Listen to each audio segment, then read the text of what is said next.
Hello, listeners, and welcome back to another episode of Gathered Glow. I'm so happy that you're here. As always, my bright lights, thanks so much for tuning in. Today's episode, drum roll, I want to just kind of chat because one, I've been going through a lot of this journey, right? This journey of like stepping into new chapters, personally, professionally, internally. And as I've done this and as I've been able to have opportunities where I'm speaking in incredible rooms and connecting with people, I've had a lot of people share with me recently. They're like, "You are so confident." And it got me thinking about confidence and what it really means and how I think in so many ways it can easily be misunderstood. And so that's what I want to talk about today. And today is just my take on it. As most of my episodes, it's my take. And so if you agree, you disagree, you feel differently, I want to know. Because I think what confidence means to most people is not necessarily what I have come to understand it as. And I say this knowing that I also feel sometimes like I want it to be what other people think. Which I think that when a lot of people say I want to be more confident, they're really saying I want to be more certain. I want to feel more certain. I want to feel ready. I want to feel like I can't mess this up. I want to know that nothing bad will happen. And that's not confidence. A lot of times I think that starts to really blur the lines into confidence, from confidence into comfort. And they're not the same thing. And I think one actually makes you build true confidence, a true grounded center. The other keeps you kind of small and a little bit safe and always chasing certainty. So I want to reframe confidence a little bit because I think confidence is not a feeling that you arrive at as much as we're like, just be confident. Power pose your way to confidence, which all of those things help. Power posing helps, affirmations help, visualizations help, putting yourself out there. All of these things help, right? But I don't think it's just something that one day you're like, I did this one thing and something unlocked it and now I'm constantly confident. I think you arrive at it subtly, it might feel like, but actually it's like a lot of momentum, a lot of motion has to be done to build up that confidence. It's not a new haircut that can do it. It's not a new pair of shoes. It's not getting even in the gym and working out, even though all of those things do help. I firmly believe it's built in the moments where you don't feel ready, where you feel self-conscious, where you're not sure. You don't know how people will receive something, but you choose yourself and you choose what you feel called to anyway. And I think that's where I hear a lot of people start to kind of get it wrong. They want to take action once they feel confident. They want to wait until like, I feel ready to make a move. I have enough resources. And I'm going to tell you, I feel that way too. As much as people are like, you're so confident and you're making moves and you're doing these things, there is still many moments where I am like in my head, I wish I was more certain. I wish I knew exactly how to do this.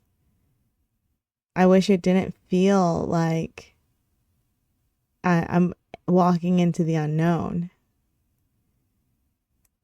So I will say that like for what I'm learning through this journey, waiting to feel confident before you decide to make a move or speak up or share your truth or make a decision or set a boundary or leave something behind that no longer feels right for you.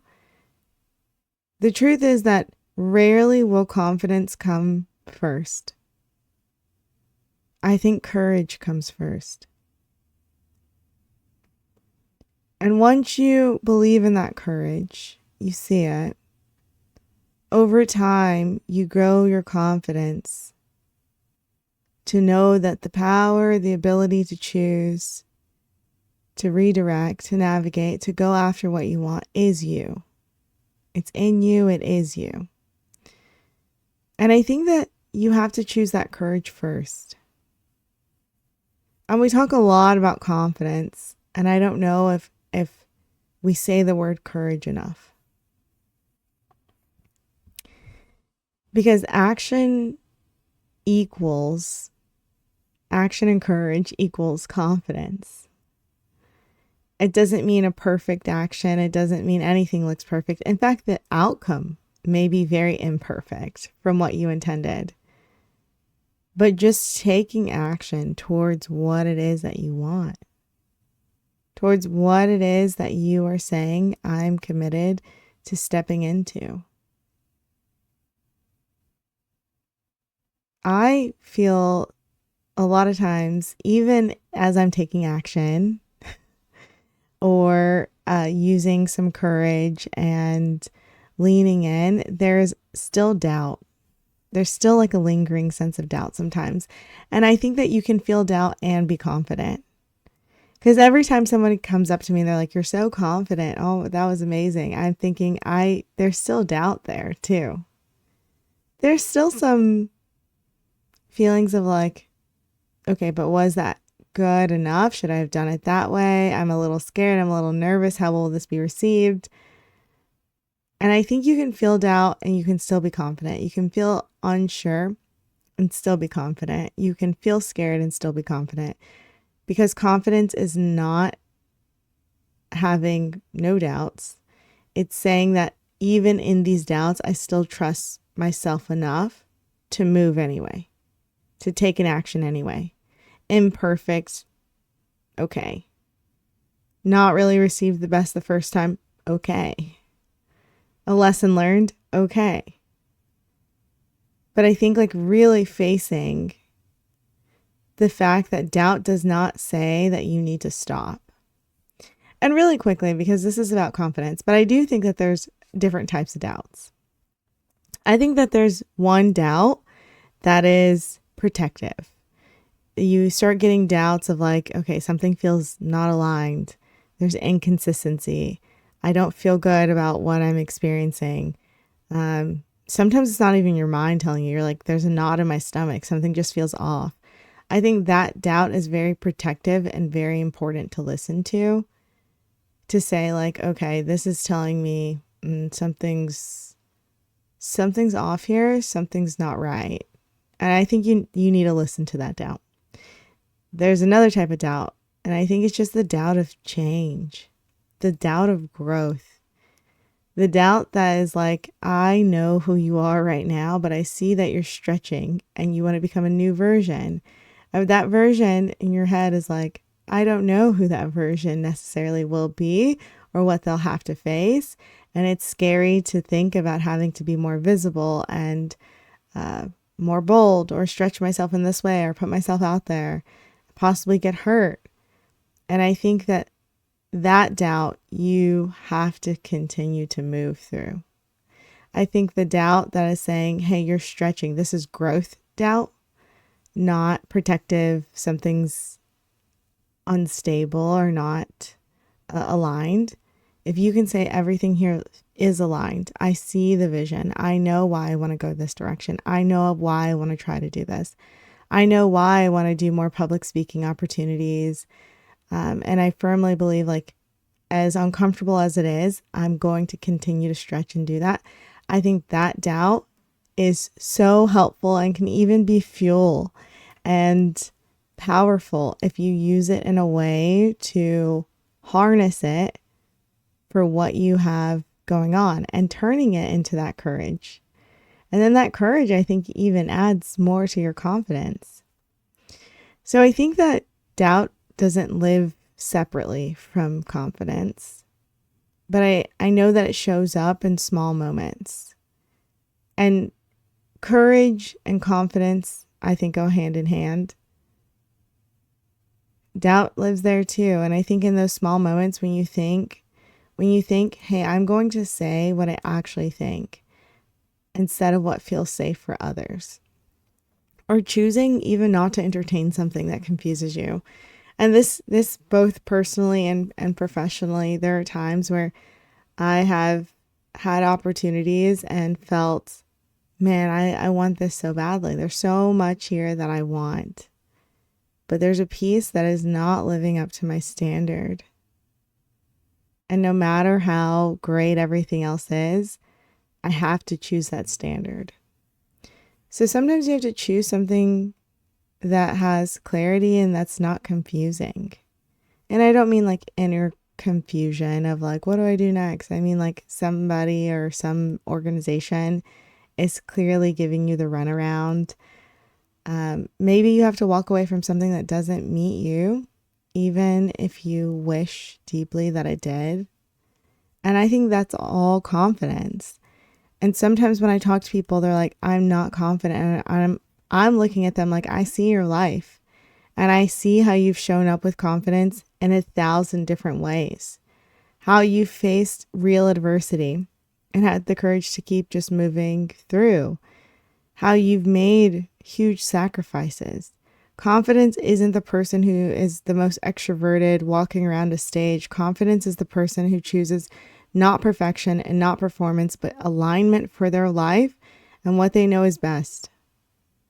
That is true confidence. And I wish that more people stood in that and saw how confident they are on the daily. The moments that they tend to overlook because it's so natural for them is confidence. Maybe you don't want to put yourself out there in social media. Maybe you're not a public speaker. Or maybe you haven't really always known how to express your style or be comfortable in your own skin. There are a million other ways that every single person has shown up with confidence. And I think that you have to tap into those other moments, and sometimes even the moments that you overlook, to say, oh, okay, I can do this other thing because I did this. Of course I can. And it may be uncomfortable, but I've gone through discomfort, and look at where I've come on the other side of it. Look at what's come out of this for me. I think in life, this is a critical point. I think that everyone has to think about confidence, because I think the more confidence you have, the more you're able to show up with compassion and love for other people too, because you know what it's taken to reach that level of self-love, to have that confidence, to have that understanding. And I also think in leadership, it becomes even more important because people think confident leaders are ones who know it all. They have everything figured out, and that's simply not true. The strongest leaders I've ever seen and worked with are the ones that make decisions without having every answer, who can hold presence of uncertainty and at the same time take responsibility for choices without collapsing under pressure to be perfect. And that pressure to be perfect is tough sometimes. You have all these eyes on you. You have everyone wanting you to respond or act a certain way. And maintaining who you are is the only way to get to where you're going. Maintaining the best of you. So I think confidence in leadership looks like your ability to make calls when it matters, holding the tone when things get emotional, and not outsourcing your authority to everyone else's opinions. And I think that one is one that I see, all three of these, but the tone is a big one I've seen. Being able to regulate yourself in the moment, no matter what's going on, not disconnecting, not distancing yourself, but staying present and regulated and aware of what's going on, focus and having a center of calm still. And the other is I see a lot of people outsource their authority to others often. And I think that, I know you will lose credibility and respect if that is an ongoing occurrence. It's different. It's different if you have a mentor. It's different if you have an advisor or friend that you go and connect with and get their advice or opinion. It is absolutely different if you continue to outsource it to everyone else for everything that you should do. There are circumstances where you have to have the courage to make the call. And I think that people will notice how you decide to make that call, when and why. And there's other times where you do need to go and get opinions of others. But oftentimes, once you've sought enough information, you need to go ahead and make the decision. And that decision has to come from you, not saying, oh, I didn't really want this decision, but this came from so-and-so or so-and-so. You have to be the one to own it. And confidence it's built through evidence. Most of it is built through evidence. And not like the big wins, not the kind people think.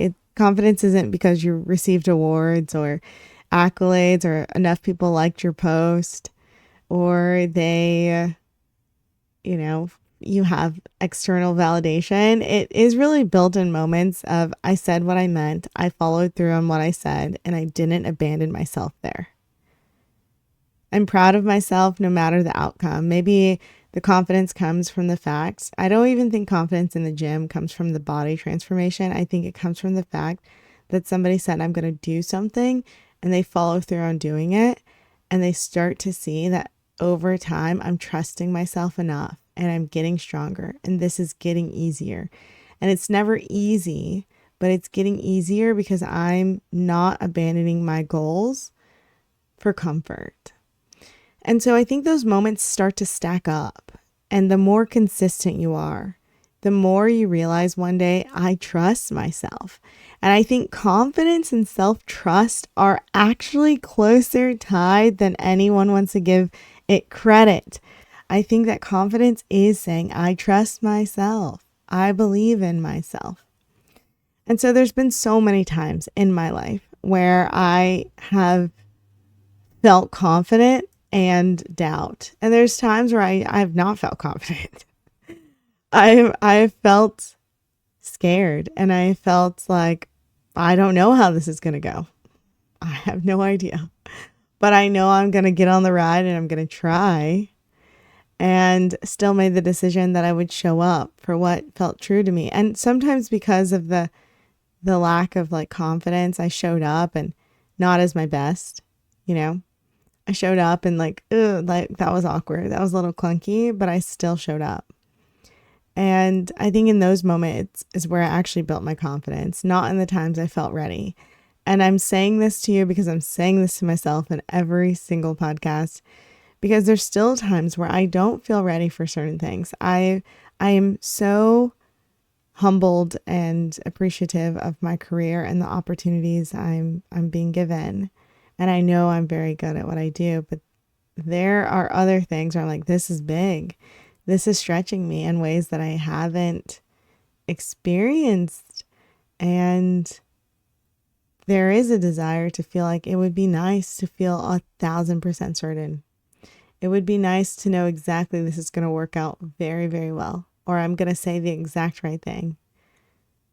But that's not the reality. And I'm learning, just as I'm sure we all are, that in those moments I have to move anyway.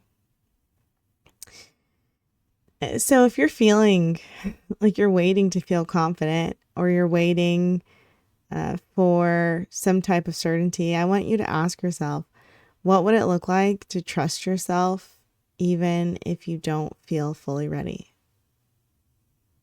What would that feel like in your body to wake up and just feel like, I trust that no matter the direction, whatever I decide, I'm going to trust in myself. Because confidence is built. It's built on small moments. It's not perfect. It is not always visible. It does not mean that two things aren't always true at the same time. It's steady. It's self-respecting. It's built in the moments where you choose yourself, you trust yourself, without needing everything to feel certain first, or the validation, external validation of others. So you don't become confident by waiting to feel ready. You become confident by taking action, by leaning into courage, by knowing that no matter what it is that you decide, before having proof of it, you have to take action of it. You have to take action and believe in yourself. So, wow, I said all of this to say that you can do whatever you set your mind to. I really don't think that there's many limitations. And I will say beyond your mind. Can you do everything you set your mind to? Let me take some of that back. Probably can do a lot of it. I don't think that your mind is what you should be setting your energy to. I think when you feel that desire in your heart that you need to go a certain direction or expand in a certain way, that whatever you set your sights and your energy and your focus towards, you can accomplish. And no matter what that is for you, I know that confidence is a key part of this. Trusting yourself is a key part. And I believe in you. I believe that you have all of the tools. The only thing you need to do is make a choice to act, even if you are experiencing some doubt or nerves or fear. Take one small action. All you have to do is get 1% better each day. One tiny step. I'm thinking about you. I care about you. I'm so glad that you tuned in for this episode. Thank you, as always, for listening. I will see you next week, same day, same time. And I hope you keep shining into this week ahead. I'll see you next time. Bye.